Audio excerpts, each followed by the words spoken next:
प्रदर्शन किया है और उत्तर प्रदेश सरकार की तरह जम्मू कश्मीर से रोहिंग्या और बांग्लादेशियों को तुरंत डिपोर्ट करने की मांग की। प्रदर्शनकारियों ने कहा कि गहरी साजिश के तहत ये रोहिंग्या और बांग्लादेशी जम्मू कश्मीर जैसे सेंसिटिव केंद्र शासित प्रदेश में सारे फायदे उठा रहे हैं। उन्होंने जम्मू में बढ़ते क्राइम के लिए रोहिंग्या और बांग्लादेशियों को जिम्मेदार ठहराया और सरकार से इनके खिलाफ असरदार तरीके से कार्रवाई करने की भी मांग की।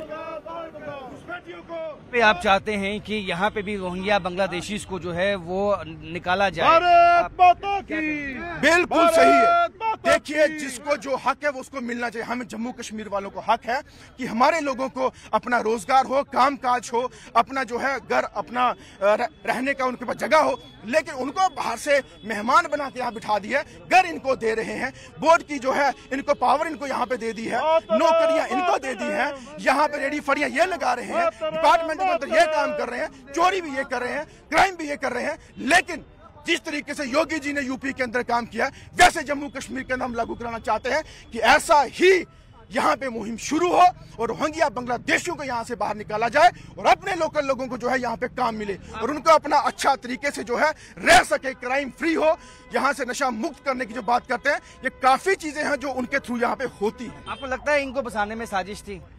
बिल्कुल, वोट बैंक की राजनीति जिसको बोला जाता है, आप वहां पे देखिए किस तरीके से वहां पे वोट बैंक की राजनीति होती है जो यहाँ पे की जा रही है। और हम वो चाहते हैं कि उन लीडरों को भी बोलना चाहते हैं, उनका साथ मत दीजिए। आप घुसपैठियों का साथ दे रहे हैं, ये बात याद रखना, हम बर्दाश्त नहीं करेंगे। तो सीधा कहीं न कहीं यहाँ संकेत दिया गया है कि यदि रोहिंग्या बांग्लादेशियों को यहाँ से नहीं निकाला गया तो उनके खिलाफ आंदोलन भी शुरू होगा और उन लोगों को भी बेनकाब किया जाएगा जिन्होंने रोहिंग्या बांग्लादेशी को एक सोची समझी साजिश के तहत जम्मू के मुख्तलिफ इलाकों में बसाया है।